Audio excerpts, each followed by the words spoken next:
Welcome to Twin Win Unfiltered. Yeah, we're going to share today a little bit about us and maybe some ways that we like to have fun and unwind. Maybe some things you don't know about us.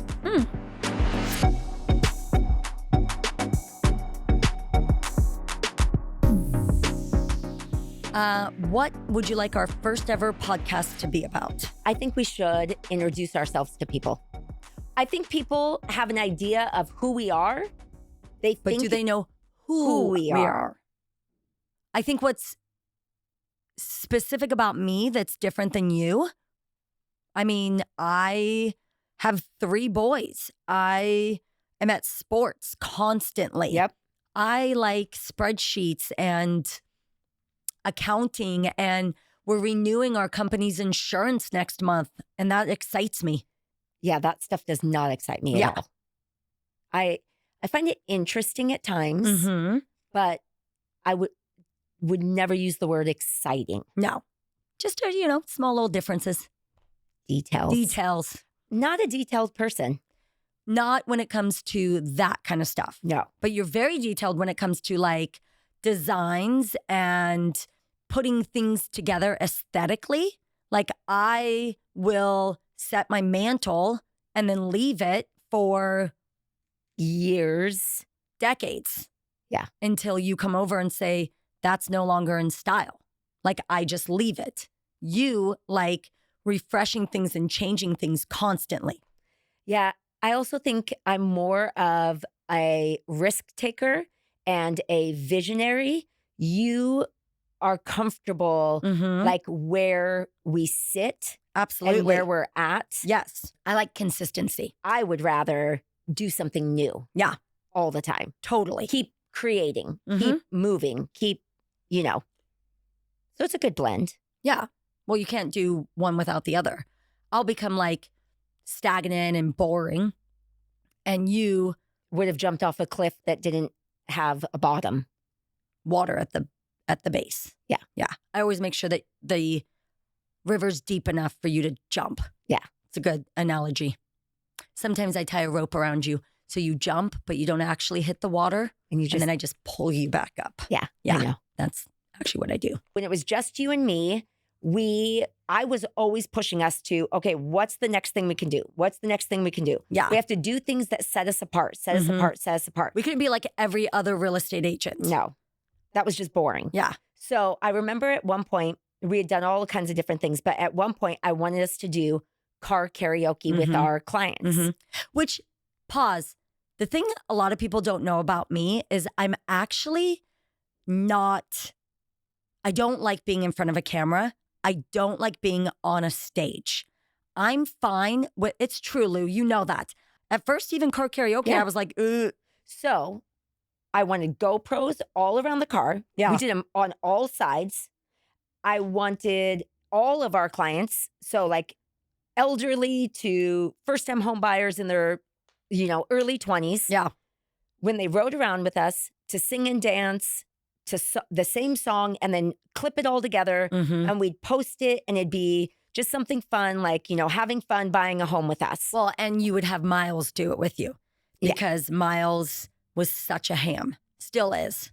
I feel like from the beginning, though, we've always been like in our roles. I feel like our roles as who we are in real life, when people meet us, they're not like thrown off by, oh, Leslie really is the one that does the design and Lyndsay's the one that does.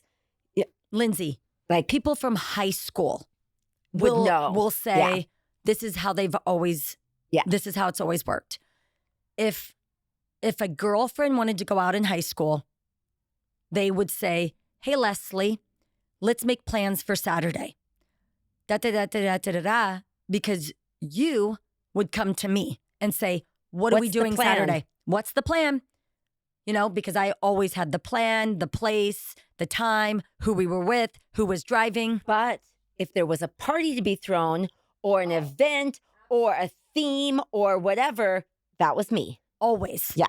Always. I could do that. You always had the, New Year's Eve or the fondues or the whatever. You always did all of that. I just showed up or I made food. Yeah. Like I never plan those. I still don't. I don't know if this makes me like a bad mom and everybody's going to like immediately hate me, but I think out of my 3 boys, I've had a total of 5 birthday parties because somewhere around the age of 6, I started offering them, would you guys like a birthday party or would you like $250? And they always chose money. Well, in every birthday party they had, who decorated and themed it and made the cake. You made a circus party. You made a Cars theme party. Pirate. You made a pirate birthday party. You made a monster truck party where they wore monster trucks. Yeah. And then I can't live up to that. But those are fun. I know, but no, too much work, too much thinking, too much prepping. Your baby shower? Oh, my baby showers were incredible. Yeah. Yours? Lackluster. Lackluster. Hey, I bought you a nice gift. Yeah. I appreciate that. You're welcome. It's just not my forte. Maybe that's why I stopped at 1, my baby shower. Because I produced a very lame baby shower, so you chose to not reproduce. That's on me. Well, so maybe it's that's why you had fault 3. That I have 3 children. So maybe you should start paying for them because you're the one that made me keep having them just to have great parties. Well, it's what happens. Can you send one to college? No, but I do miss our fondue parties. I know. Those were always really good. I think about that sometimes, but man, that was so much work. And it cost so much money. I was going to say what you provided was the food. I know. But it was a lot of money. Yeah, they were expensive. Yeah. We should have charged at the door. But those were fun. Those were fun. Now that the kids are older, agree. I feel like we can do them again. Agree. I mean, my Christmas parties were pretty amazing for several years. There was a Christmas party where Jesus came and then Jesus left the next day. Jesus did the walk of shame. The walk of shame. Jesus did the walk of shame. I'm not going to mention who Jesus was. No. But it was a costume party, but I don't think it was a costume party. It was. It was a Christmas party where you came dressed as your favorite Christmas character. Or your favorite Christmas couple. Thing. Anything. So he showed up as Jesus. And then he slept in my son's bed. Because he drank too much. And then the next day he left as Jesus. The next day I heard something. And so I looked out my curtains and I saw Jesus doing the walk of shame. Oh my gosh. So I took a picture. Didn't Jesus take your personal bathrobe? Oh yeah, Jesus wore my bathrobe. My bathrobe. And I said, keep it. Yeah. Yeah. Oh my gosh. I remember you came as a partridge. No, I was a pear tree. No. Oh, I was the partridge. Dressed as a giant, like feathered bird. And Jake was a pear tree. Yes. With pears. With 50 pears glued to him. And then he spent the entire night hiding the pears around your home. And you found those pears for months. Leslie, they were everywhere. Oh, he thought that was the greatest joke ever. These little pears were like at the bottom of my rice container. Yeah. I would, months later, I'd be scooping the last scoop of rice out and there'd be a damn pear at the bottom of it. I know. Disgusting. I mean, our 80s party, for me, was one of my favorites. That was really fun. We should do that again this year. And that was one that we invited the whole community, 21 and over, to. Yes. So we should do that again. That was really fun. With Spice Girls, we were Desperately Seeking Susan with Madonna. Yep. I mean, you have to be at least in your 40s to know who Desperately Seeking Susan is. I would think. So you were Susan. No, I was Susan. You were Madonna. Yeah. Spice Girls, Justin and Brittany in the jean suit era. Classic. What if we do a hoedown? Like a country thing? Yeah. You just want to wear short booty shorts and jean shorts like a hoochie? Have you ever seen me in short shorts? No. And that's why I'm kind of trying to figure out what are you trying to pull out here? I mean, first off, I was thinking just a cowboy hat. I wasn't thinking of booty shorts. I would probably wear jeans, boots, a white t-shirt, and a cowboy hat. I didn't immediately go to my outfit, but I was more thinking the music. Oh, okay. Yeah. I do like country music. Yeah. We could do line dancing. Oh, that would be fun. Yeah. That would somebody be fun. In to teach but everybody. Apparently you want to wear booty shorts. I do Speaking not. of booty shorts, you have a online shopping issue. which I Forgot feel about like those. everybody in America needs to know. You struggle from insomnia. It's a real issue. Leslie. Lyndsay. Diagnosed insomnia, not self-diagnosed. A lot of people say they have insomnia, but they don't have the real thing. I have actual medically diagnosed. You don't have to point your finger. I'm aware. I put the dropper of a medicine that you use to sleep on my tongue. I remember. When we were at a hotel once. You said you couldn't sleep. I couldn't get up for 15 hours. I asked you if you wanted. I thought I was going to wet the bed. I was sleeping so I was like. Speaking of wetting the bed. There's nothing to speak of wetting the bed. There was a time. I wet the bed? My child.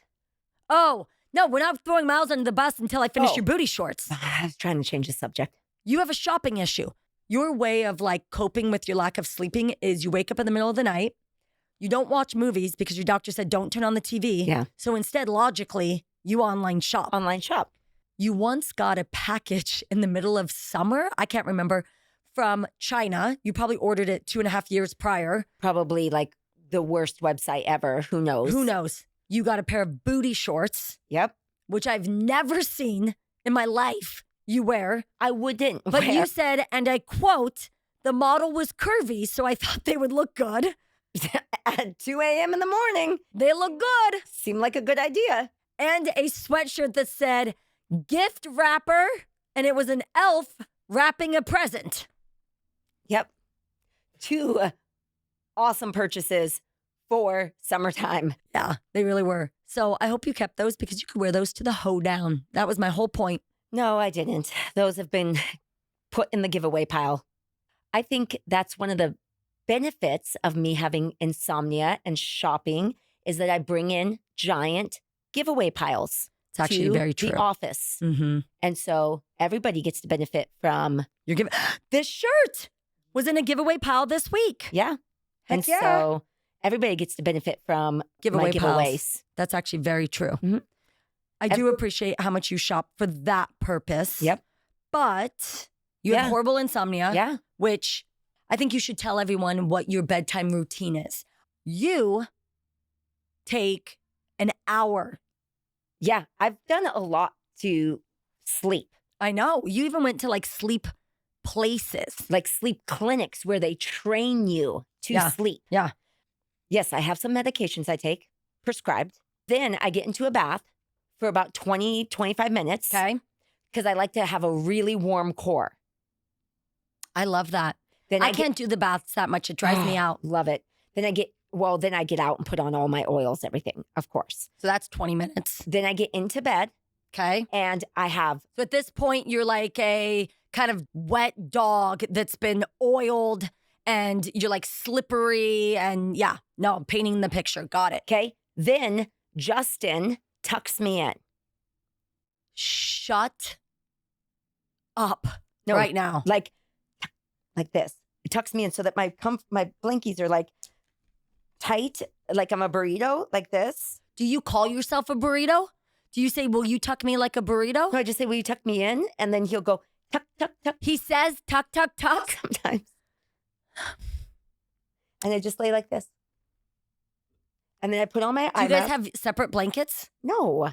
Well, then how does he tuck you? Where does he not get blankets? He usually gets in bed like an hour or so after me. So your blankets are untucked. The Once burrito he has gets been in. unrolled. Once he gets in, Got it's it. unrolled. Okay, got it. So then he tucks me in. Yeah. I put on my eye mask. Mm-hmm. I start my meditation. Oh, I've heard it. I put it on a 30-minute timer. Feels like hours. I've been there. Because if I'm not asleep by the time it gets to the end, then I know it's going to be a bad night. Oh, yeah. So I put it on a 30-minute timer and I just lay like this. With your eye mask, dripping oils, wet hair, hot at the core. I could sleep right now just thinking of it. No, I couldn't. But yeah, that's how I sleep every night. That's intense. If I sleep. That's intense. And it's wonderful. Then I wake up every morning, usually around 6:15. With an alarm or without? Without. I set my alarm for 7 in case I happen to sleep past. Yeah. 6:15. And I usually just kind of. Yeah. Let me tell you the difference, okay? That's called a house without a kid. Yeah. Or one kid that was very independent, okay? Flip-flop to Leslie's house. I go to bed about 10 o'clock. I fall asleep immediately, but I wake up at 5:30 to an alarm for grown teenage children because they can't get themselves up, which then they spend the next 20 minutes begging me not to go to school because they're sick. So then I end up driving them to school, which then they're like, why can't we just get coffee? Logically. So then we end up at McDonald's getting a big stack of pancakes, eggs, hash browns, and coffees. So they could take a bite and throw it away. Yeah.